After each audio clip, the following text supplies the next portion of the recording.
جاتا ہے۔ اس نے ارادہ کیا تھا، گناہ کے علاقے میں پہنچ گیا، گناہ کے لیے تیاری کر لی ہے، اور پھر پیچھے ہٹ جاتا ہے کہ نہیں کرتا، موڈ خراب ہو گیا، نہیں میں تو نہیں کرتا، اللہ کا خوف آ گیا، آسمان سے ندا پڑتی ہے میرے فرشتے اس کی نیکی لکھ لو۔ نہ نیکی کی، نہ نیکی کا ارادہ کیا، گناہ کے لیے چل پڑا تھا لیکن گناہ پر عمل نہ کیا۔ فرشتے پوچھتے ہیں یا رب کریم اس نے تو نیکی کی نہیں، فرمایا جو اس نے گناہ چھوڑا ہے وہ مجھ سے ڈر کر چھوڑا، اللہ میرے خوف کی وجہ سے چھوڑ دیا۔ جیسے حدیث میں آتا ہے، صحیح بخاری کے الفاظ ہیں، وہ 3 آدمی جو غار میں بند ہو گئے تھے، عین موقع پر اس شخص نے جب کوئی پردہ نہ رہا گناہ سے توبہ کر لی تھی، اور اللہ نے اس کی وہ نیکی ایسے قبول کی، اس نے دعا کی، اللہ نے فوراً قبول کر کے اس غار کا دہانہ ہی کھول دیا۔ رسول اللہ صلی اللہ علیہ وسلم کا فرمان ہے صحیح بخاری میں، ایک نیکی کو بڑھاؤ، کتنا بڑھائیں؟ فرمایا اس کی ایک نیکی پہلے 10 بنائی تھی، فَيَغْفِرُ لِمَن يَشَاءُ وَيُعَذِّبُ مَن يَشَاءُ، اب اس کی نیکی 700 تک بڑھا دو، روپیہ تو ایک خرچ کیا، صحیح بخاری کے الفاظ ہیں 700 سے اوپر بھی بڑھا۔ خدا بڑا ہی رحیم ہے، بے وقوف تو ہم انسان ہیں کہ اس اللہ کا تعارف ہی نہیں، خبر ہی نہیں، پتہ ہی نہیں، کہ وہ تو ہیلے اور بہانے تمہیں دیتا ہے کہ ایسے آ جاؤ، ادھر سے آ جاؤ، ادھر سے توبہ کر لو۔ اے مسلمانوں کی جماعت، اپنے مالک کی طرف رجوع کرو۔ فَيَغْفِرُ لِمَن يَشَاءُ، جس کو چاہے معاف کرتے، جس کو چاہے معاف کرتے۔ صحیح بخاری کے الفاظ ہیں، ایک عورت نے پانی پیا اور باہر پیچھے مڑ کر جو دیکھا، کتے کا بچہ چھوٹا سا وہ گیلی مٹی چاٹ رہا ہے پیاس کی وجہ سے، ناپاک ہے، ناپاک جانور ہے، گھر میں نہیں رکھ سکتے۔ اسے ترس آ گیا، سبحان اللہ، بدکارہ تھی، خود بدکار عورت تھی۔ اس نے اپنا دوپٹہ اور جوتا باندھ کر لٹکایا اور جوتے میں پانی لا کر اس کو پلا دیا، پلانے کے بعد فوت ہو گئی۔ رسول اللہ صلی اللہ علیہ وسلم نے فرمایا اللہ نے اس کی یہی نیکی قبول کر کے اسے معاف کر دی، لیکن مشرکہ نہیں تھی کہ ایک شخص یا علی کہتا رہے، غیر اللہ سے مدد مانگتا رہے اور پھر کہے پتہ نہیں جی کون سی نیکی کام آ جائے گی۔ نہ، یہ موحدین کے لیے ہے، جس کا عقیدہ یہ ہے کہ اللہ کے علاوہ کائنات میں کوئی شے کسی کی نہیں۔ کیوں؟ للہ ما فی السماوات و ما فی الارض، جو کچھ آسمانوں میں ہے اور زمین میں ہے سب اسی کے قبضے میں۔ تبارک الذی بیدہ الملک وہو علی کل شیء قدیر۔ رسول اللہ صلی اللہ علیہ وسلم کے صحابی ابن عباس رضی اللہ تعالی عنہما کا قول ہے کہ قیامت کے دن اللہ تعالی پوری کائنات کو جمع کر لے گا، سارے جنات، انسان، ہر شے جمع ہو گئی، اس میں تو کوئی شک ہی نہیں، لا شک فی، سب جمع ہو گئے۔ مالک کی طرف سے سوال و جواب بھی ہونا ہے، اللہ ایک ایک آدمی کو بلائے گا اور پوچھے گا، سوال کرے گا، اقرار کروائے گا۔ یحاسبکم بہ اللہ، جب محاسبہ ہوگا 2 جماعتیں بنا دی جائیں گی، ایک مومنین کی جماعت اور ایک منافقین کی جماعت، ایک اہل ایمان کی جماعت اور ایک منافقین کی جماعت۔ فرمایا جمع کرنے کے بعد ان سے اقرار کروائے گا اور مومنین کو ایک ہی بات کہے گا، جاؤ میں تم سب کو معاف کرتا ہوں، اور منافقین کو سب کو پکڑ لے گا۔ کیوں؟ واللہ علی کل شیء قدیر، وہ تو قادر مطلق ہے۔ ایک شخص نے عبداللہ ابن عمر رضی اللہ تعالی عنہما سے سوال کیا کہ آپ نے اللہ تعالی سے سرگوشی کے بارے میں سنا ہے؟ حدیث کے الفاظ ہیں۔ کہا سنا ہے۔ رسول اللہ صلی اللہ علیہ وسلم نے فرمایا اللہ تعالی ایک آدمی کو بلائے گا، اپنا ہاتھ اس کے اوپر رکھ دے گا، اپنا بازو۔ اس مالک کا بازو کیسا ہے؟ جیسی اس کی شان کو لائق۔ بڑے بڑے مفسر یہاں پر غلطی کھا گئے، مولانا مودودی جیسے، وہ کہتے ہیں ہاتھ سے مراد اللہ کی حکومت ہے۔ نہیں، ہاتھ سے مراد اللہ کا ہاتھ ہے۔ خلقت بیدی، دو ہاتھوں سے آدم علیہ السلام کی تخلیق کی۔ یہ دونوں ہاتھ کیسے ہیں؟ جیسے اس کی شان کو لائق۔ اللہ کی کسی بھی صفت کا تعویل کرنا کہ اس سے مراد قوت ہے، ہاتھ سے مراد طاقت ہے، بالکل غلط، شرک کے زمرے میں آ جاتا ہے۔ جہاں اللہ کا ہاتھ ہے، من عن اللہ کا ہاتھ ہے۔ جہاں اللہ کی پنڈلی ہے کہ جنتیوں کو اللہ اپنی پنڈلی کا دیدار کرائے گا، اللہ کی قسم رب کی پنڈلی ہے، کیسی ہے ہمیں نہیں خبر، جیسے اس کی شان کو لائق۔ حدیث میں آتا ہے اللہ اپنی مٹھی ڈالے گا جہنم میں اور آخری لوگوں کو نکالے گا جہنم سے۔ اس کی مٹھی کیسی ہے؟ سبحان اللہ، کتنے لوگ آئیں گے؟ جیسی اس کی شان کو لائق ہے۔ کبھی تعویل نہ کیجیے۔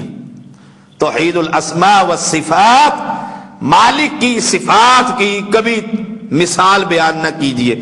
جیسے حدیث میں آتا ہے اللہ تعالیٰ مسکراتے ہیں، کیسے؟ جیسے ہم نعوذ باللہ مثال نہیں دی جا سکتی، جیسے اس کی شان کو لائق۔ فرمایا اللہ تعالیٰ سرگوشی کرتا ہے، بندے کو بلائے گا، اپنا بازو اس پر رکھ دے گا، اس کی ٹھنڈک اپنے سینے میں انسان محسوس کرے گا۔ رب پوچھے گا فلاں گناہ کیا تھا؟ ہاں جی کیا تھا، بیت المال میں سے پیسے نکال لیے تھے، فلاں کے پیسے چوری کر لیے تھے، فلاں یتیم تھا میرا بھتیجا، اس کا ساری زمینیں قبضے میں کر لی تھی۔ سبحان اللہ، گناہوں کا اقرار ہوگا۔ اب فیغفر لمن یشاء، وہ تو بادشاہ ہے، جس کو چاہے معاف کر دے۔ ہم کہیں یا اللہ اس کے گناہ معاف کر دیے اور میرا چھوٹا سا گناہ پکڑ لیا، یہ تو ناانصافی ہے۔ سبحان اللہ، مالک بادشاہ ہے جو چاہے کر دے۔ پوری کائنات کو سمیٹ کر جہنم میں ڈال دے، اس اللہ سے کوئی پوچھ نہیں سکتا۔ آپ دیکھتے نہیں، ایک آدمی مالک ہوتا ہے اپنی دکان کا، پراپرٹی کا دفتر بڑا ہی خوبصورت بنایا، بڑے اس پر پیسے لگائے، کچھ عرصے کے بعد پالش صاف کر دو اس کو۔ پڑوسی کہتا ہے چودھری صاحب آپ نے اتنا خوبصورت دفتر یہ آپ کیا کر رہے ہیں؟ میں ایسا نہیں کرنے دوں گا۔ وہ کیا کہے گا؟ بے وقوف آدمی، میری کوٹھی ہے، میں نے بنائی ہے، میں صاف کر رہا ہوں، آپ کون ہوتے ہیں پوچھنے والے؟ آپ حصے دار ہیں، شراکت ہے۔ جب ایک شخص اپنی ملکیت میں جو دنیا کے اندر ایک چھوٹا سا مکان ہے، جب چاہے گرا دے اور جب چاہے نیا نقشہ بنا دے، للہ ما فی السماوات و ما فی الارض، وہ تو ہر شے کا مالک ہے، سب کو اٹھا کر جہنم میں ڈال دے، سب کو اٹھا کر جنت میں پھینک دے، اس مالک سے کون سوال کر سکتا ہے؟ کیوں؟ اللہ اکبر، وہ سب سے بڑا ہے۔ کہا اقرار کرے گا یہ بندہ، ایک گناہ، دوسرا گناہ، تیسرا گناہ، چوتھا گناہ، حدیث کے الفاظ ہیں گناہوں کے باقاعدہ کرتا ہی جا رہا ہے۔ اب یہ کیسے کہہ سکتا ہے کہ میں نے نہیں کیا؟ صاحب نے رجسٹر، اور کوئی ایسے بھی آئیں گے الد الخصام، جسے قرآن کہتا ہے سخت جھگڑالو، وہ کہیں گے فرشتوں نے سب غلط لکھا ہے، فرشتوں نے سارا ہی غلط لکھا ہے۔ اعوذ باللہ، ایسا انسان بھی آئے گا۔ کہیں گے بلاؤ اس کے رشتہ داروں کو، رشتہ دار آ جائیں گے، مسجد کے نمازی آ جائیں گے، سارے دفتر کے دوست، وہ کہیں گے اس نے ایسا کیا تھا یا اللہ۔ وہ کہے گا یا اللہ یہ سب دشمن، میرا ایک بھی نہیں، میں نے کیا ہی کچھ نہیں۔ قسمیں کھائے گا جیسے یہاں قسم جھوٹی کھا جاتا ہے، وہاں بھی ایسے کرے گا، شاید کوئی داؤ لگ جائے، اعوذ باللہ۔ حدیث کے الفاظ ہے، مالک اس زبان سے وہ بول رہا تھا نا، اسی کو بند کر دے گا۔ الیوم نختم علی افواہہم، قرآن مجید سورۃ الیاسین، الیوم نختم علی افواہہم، منہ بند ہو گیا۔ وتکلمنا ایدیہم، ان ہاتھوں کو مالک نے زبان دے دی، یہ کہیں گے یا اللہ ہم نے گناہ کیا تھا۔ اب یہ ان کو کاٹے گا، مارے گا کہ تمہیں جہنم سے بچانے کے لیے میں نے رب کے سامنے یہ جرت کی تھی۔ اللہ کی پکڑ سے بچیے اور اللہ سے کبھی بھی نا امید نہ ہوئیے، بڑا رحیم ہے۔ فرمایا جب وہ کثرت سے اقرار کر لے گا گناہوں کا، اب رب اس سے کہے گا دنیا میں کسی کو پتہ لگا ہے؟ پردہ پوشی کی تھی، دنیا میں تو میں شاہ صاحب مشہور تھا، اللہ اکبر، دنیا میں تو میں چودھری تھا، مسجدیں ساری میرے انڈر چلتی تھی، دنیا میں تو کسی کو نہیں پتہ لگا۔